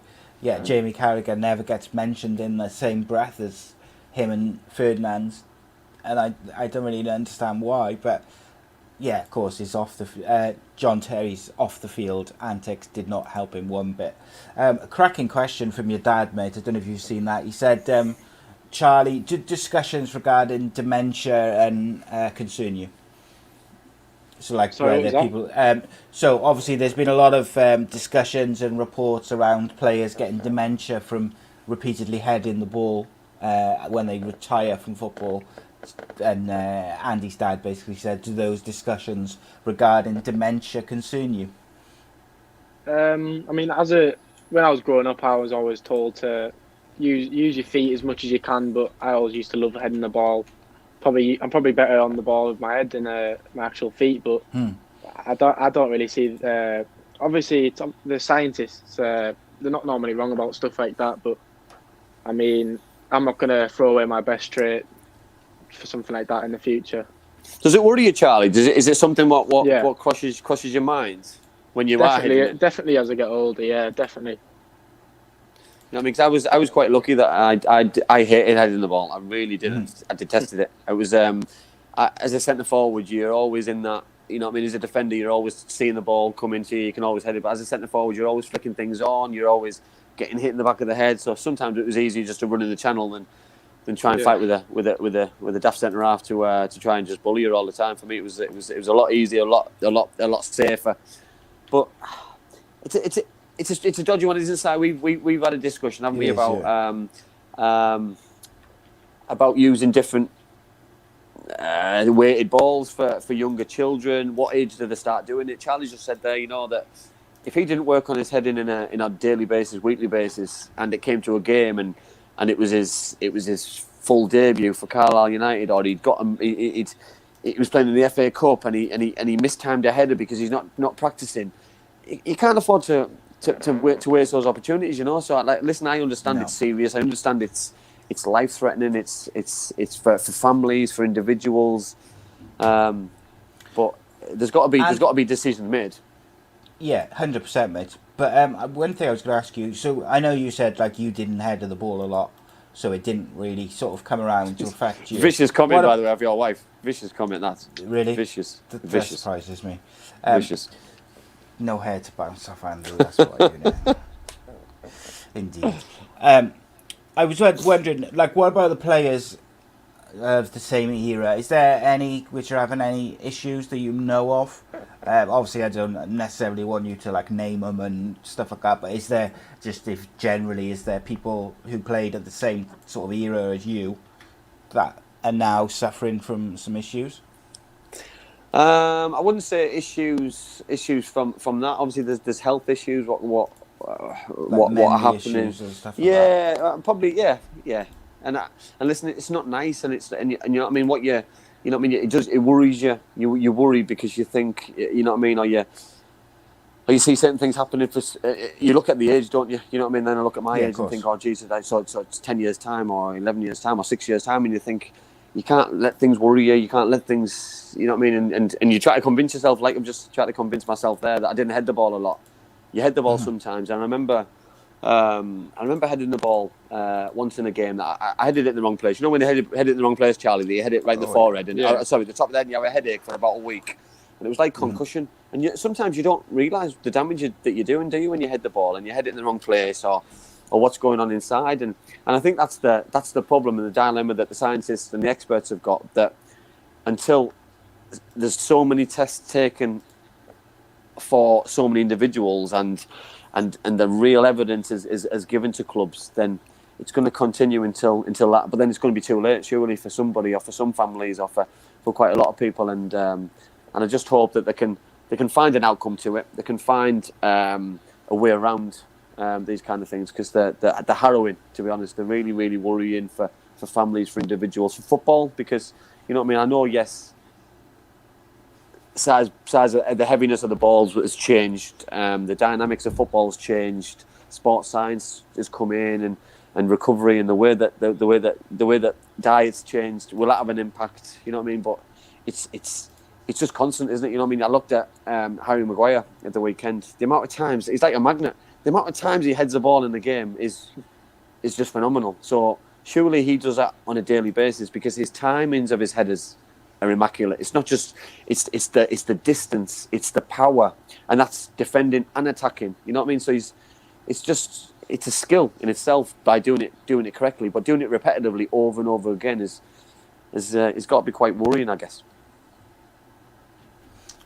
The other thing is, and Charlie, is with dementia and CTE, concussions and things like that, and the long-term effects of it, there is no way to really, for scientists to do anything with it in terms of curing it, looking at the damage that it does, until someone dies and they donate their brain to science, which, you know, that makes it such a complex subject to deal with, because you can't, other than the symptoms of concussion and things like memory loss, like, other than that, you can't really do anything with it, and it just makes it very complex, very upsetting for the families and stuff, and it's a difficult one, mate.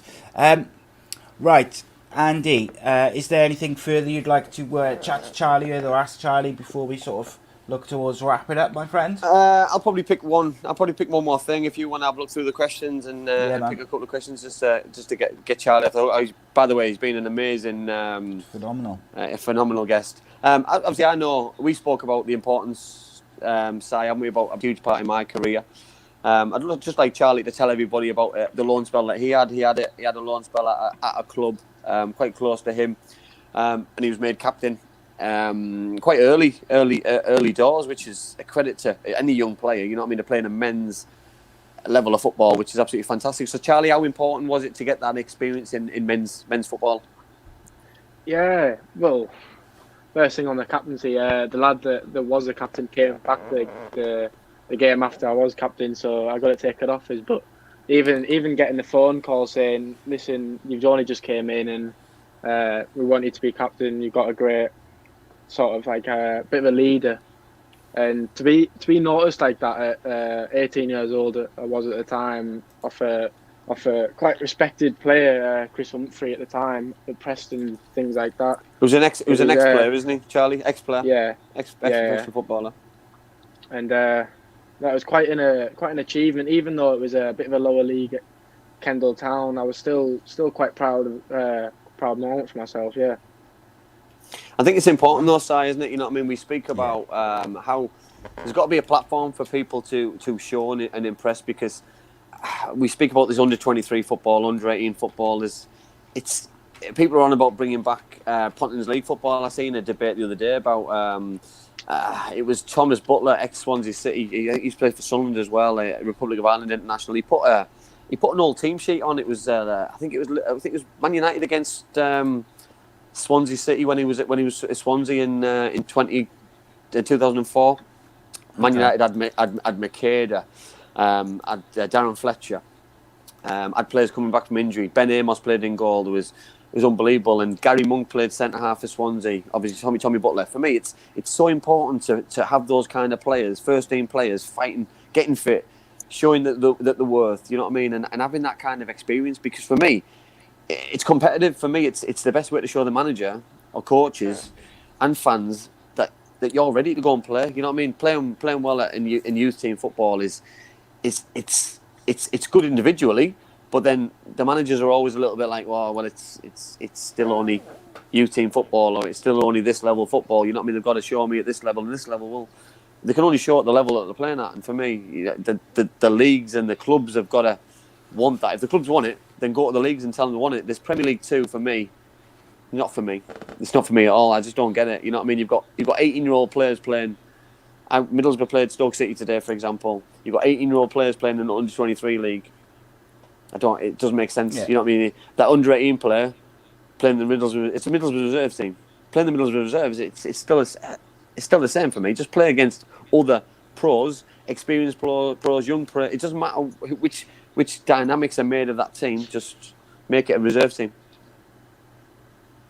Couldn't agree with you more, mate. I think it's vital. Loan moves. We've talked about it a lot over the shows. The importance. You've talked about it. The guests have talked about it. Charlie's just talked about it.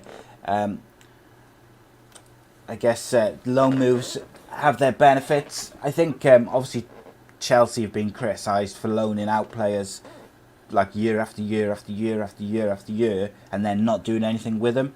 But I think if you're using the loan system right, it's to give young players a chance to play first team football, and it's to give players maybe returning from injury a chance to get some fitness back. I know there's some.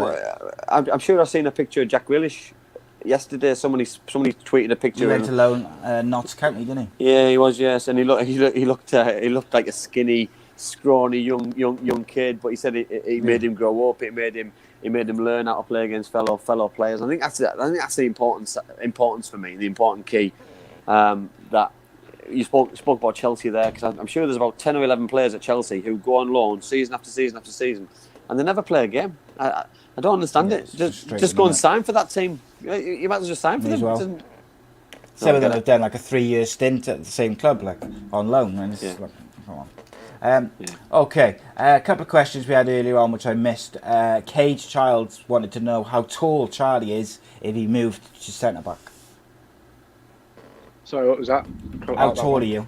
Cade wants to know how tall you are because you moved to centre back. Yeah, just a 6'1". I'm keeping going now. Keep getting bigger. Keep on going. And, just keep going to the greenhouse. That's it, mate. You just got to keep going. Gavin Randall said, how many goals have you scored this season? This season, it's only really been half season, isn't it? I think I don't think I've scored a goal this season, no. Oh, that's okay. Thanks, Gav. Just rub it in a bit. Just double checking there's no other questions I've missed. It doesn't seem to be. We had some good questions though tonight from the peeps. I think I got them all. If I did miss any, you've got about a minute or two to send them in. But in the meantime, of course, Andy, as ever, it's been a pleasure, my friend. Yeah, loved it. Thank you very much, Charlie. Thanks for coming on, mate. You've been a breath of fresh air, mate. Your confidence, the way you've handled yourself, you can obviously tell you've been brought up the right way. If you know what I mean, I know what the future holds for you, and I hope that when you do make your debut and you do hit those goals, that you come back on this show and tell us all about it. I definitely will, yeah. Yeah, 100%. And Charlie, if you get a chance, you should go and have a look at the comments on the Facebook page, because there's some really, some cool comments, nice comments about yourself, and some of the stuff you've said.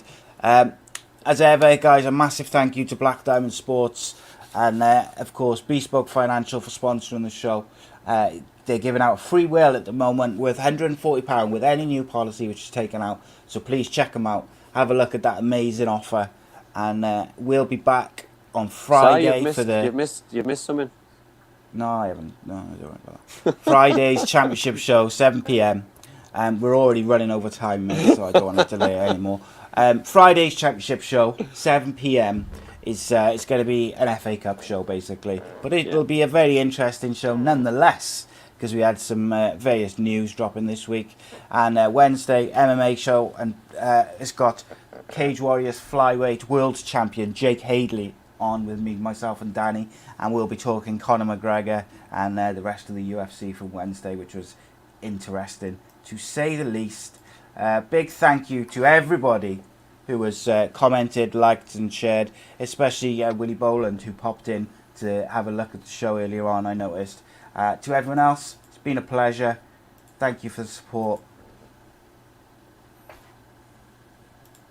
My mummy and daddy have been talking about life insurance. It sounds like something to protect my brother and me, but I don't really understand. Then my Auntie Louise told Mummy about Bespoke Financial Teesside. She said they're a local company who helped her with her life insurance. Mummy got in touch, and because they're based locally, a man called Darren was able to come to our house. He was really friendly. Darren stayed for a cup of tea and made it all really easy to understand. He said that life insurance will protect our home and family if anything bad were to happen. Like if Mummy or Daddy got sick, then we'd get enough money to take care of us, and our house would be paid for so it wouldn't get taken away. After an hour, Darren said goodbye and Mummy and Daddy seemed a lot happier. Once it was all sorted, we could all relax and watch a film together as a family. I don't know why they didn't do it sooner.